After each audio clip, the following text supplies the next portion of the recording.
আমরা ভারতবাসী, ভারতকে ভালোবাসি। ধর্ম বর্ণ নির্বিশেষে আমরা সবাই একসাথে চলি। তাও আমরা এখনো ভুলে যাইনি কাশ্মীরের সেই পেহেলগাঁওতে ঘটে যাওয়া সেই মর্মান্তিক ঘটনা, যেখানে শেষ হয়ে গেছে 26টি নির্দোষ নিরপরাধ মানুষের তরতাজা প্রাণ। আমরা সেই ঘটনায় এখনো ব্যথিত, এখনো মর্মাহত। কাশ্মীরের মতো এমন সীমান্তবর্তী এলাকায় এত সিকিউরিটি, এত সৈন্যবাহিনী থাকা সত্ত্বেও কেন ঘটল এমন ঘটনা?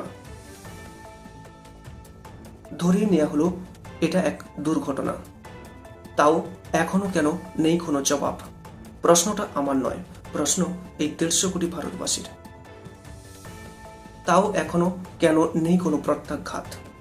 প্রশ্নটা আমার নয়, প্রশ্ন এই 150 কোটি ভারতবাসীর। ভারতে বাস করা এই 150 কোটি মানুষের মনে একটাই প্রশ্ন মোদী সরকারের দিকে, কেন আপনারা এখনো চুপ? কেন আপনারা এখনো নীরব? আমরা চাই ইটের জবাব পাথর দিয়ে নয়, পাহাড় সমান জবাব দিন। এই 150 কোটি মানুষ চায় সঠিক জবাব, চায় একটু স্বস্তিতে ঘোরাফেরা। আপনারা কি চান? আপনাদের মন্তব্য অবশ্যই প্রকাশ করুন।